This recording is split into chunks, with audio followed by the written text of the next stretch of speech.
150व्या जन्मोत्सवात समारोपाच्या दिवशी, ललिताच्या दिवशी तुकोबारायांचा करू प्रथम नमन बंधू देव गजानन हा अभंग निरूपणासाठी घेतलाय.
शक्ती यथामती संपन्न करत आणलेला आहे आणि आज 150वा उत्सव संपन्न होत आहे.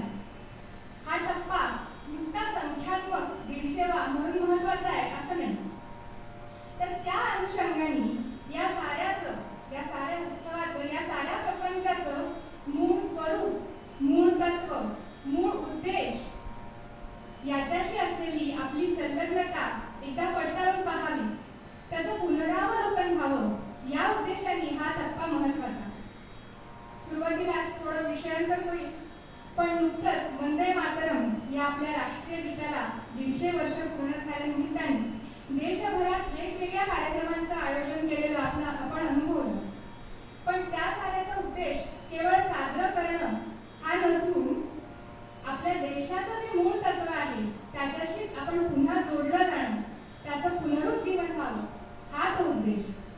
आणि त्याच अनुषंगाने आजच्या 150व्या उत्सवानंतरचा जो महत्वाचा टप्पा आहे त्याची आज सुरुवात होते, आज नांदी होते.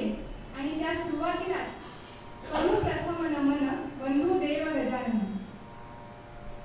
लंबोदरानंद स्वामींनी आपल्यापर्यंत आणलेली ही गणेश संप्रदायाची परंपरा खरं तर फार पूर्वीपासून चालत आलेली आहे.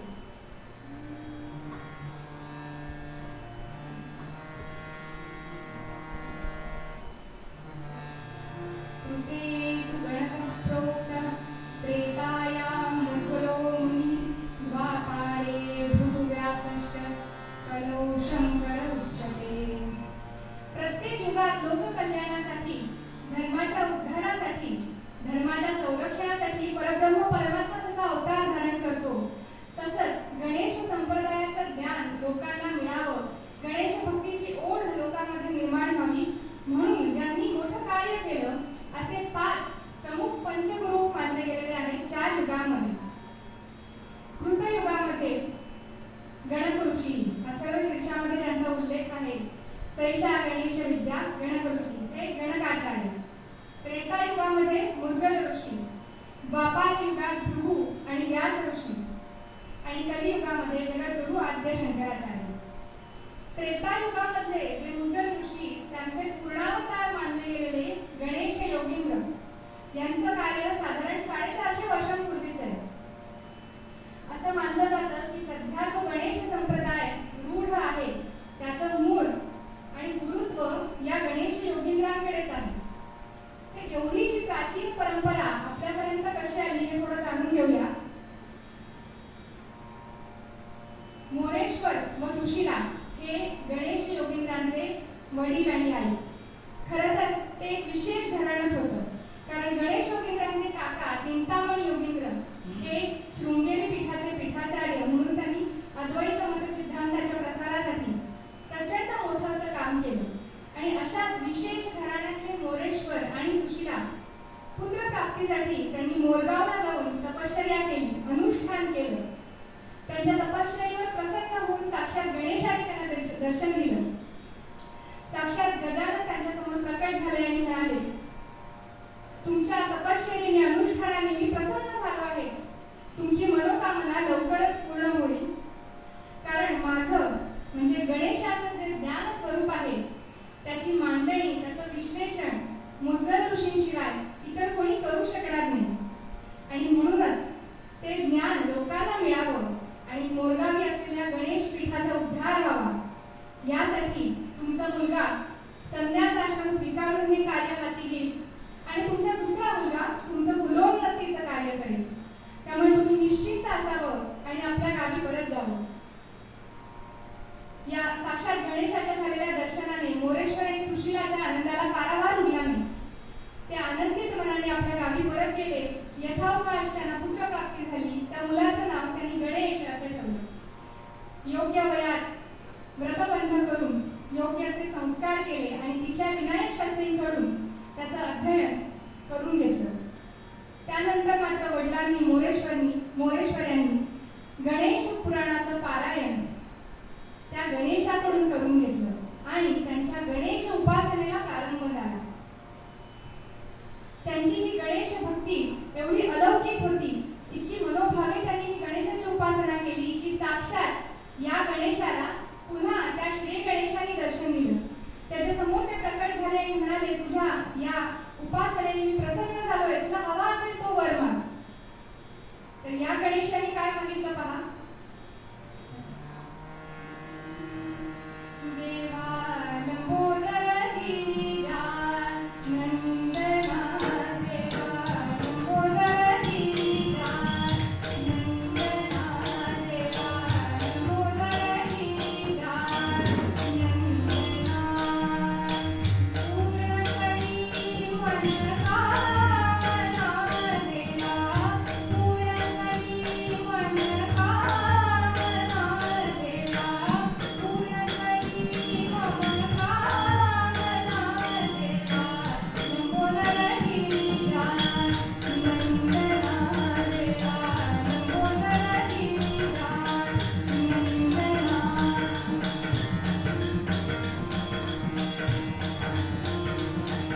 मला दुसरं तिसरं काही नको, मला फक्त तुमची अचल अशी भक्ती माझ्याकडून व्हावी, नवरस पूर्ण अशी भक्ती माझ्याकडून व्हावी, एवढंच माझं मागणं आहे.